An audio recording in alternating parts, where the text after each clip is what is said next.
చతుర్దశి నాడు ఎవరైనా వినాయకుడిని పూజిస్తే విశేష ఫలితాలు వస్తాయి.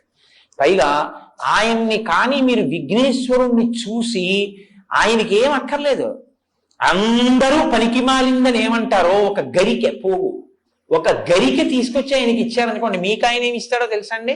అష్టైశ్వర్యాలు ఇస్తాడు. కాబట్టి పాలచంద్రో గజానన, ఏనుగు యొక్క ముఖం ఉన్నవాడు.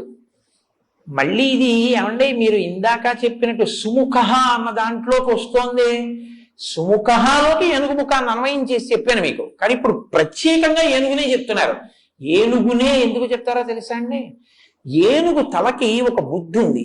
ఏమిటి ఆ బుద్ధి అంటే, మీకు ప్రపంచంలో ఒక పెద్ద క్రేన్ ఉందనుకోండి, ఆ క్రేన్ ని ఈ పెద్ద ఇనప స్తంభాన్ని ఎత్తు అన్నారు అనుకోండి, ఎత్తేస్తుంది. ఓ గుండు సూదిని కిందేసి ఓ క్రేను ఈ గుండు సూది తీయి అన్నారు అనుకోండి, అది తీయలేదు, దానికి సాధ్యం కాదు. గుండు సూదిని శ్రావణం అని ఉంటుంది, కంసాలి వారి దగ్గర ఉంటుంది, వాళ్ళు ఇలా పట్టుకుని ఎత్తుతారు. అదేమి కంటికి ఇలా తీసి ఇలా పెట్టుకుని వాచీలు బాగు చేసే వాళ్ళు చిన్న శ్రావణం పెట్టి కనపడని కూడా చిన్న చిన్నవి శ్రావణంతో తీసేస్తూ ఉంటారు. ఇలా ఆ శ్రావణంతో మీరు కింద ఉన్న చిన్న సూదిని తీయచ్చు, ఒక పెద్ద ఇనప స్తంభాన్ని ఎత్తండి, ఎత్తలేరు.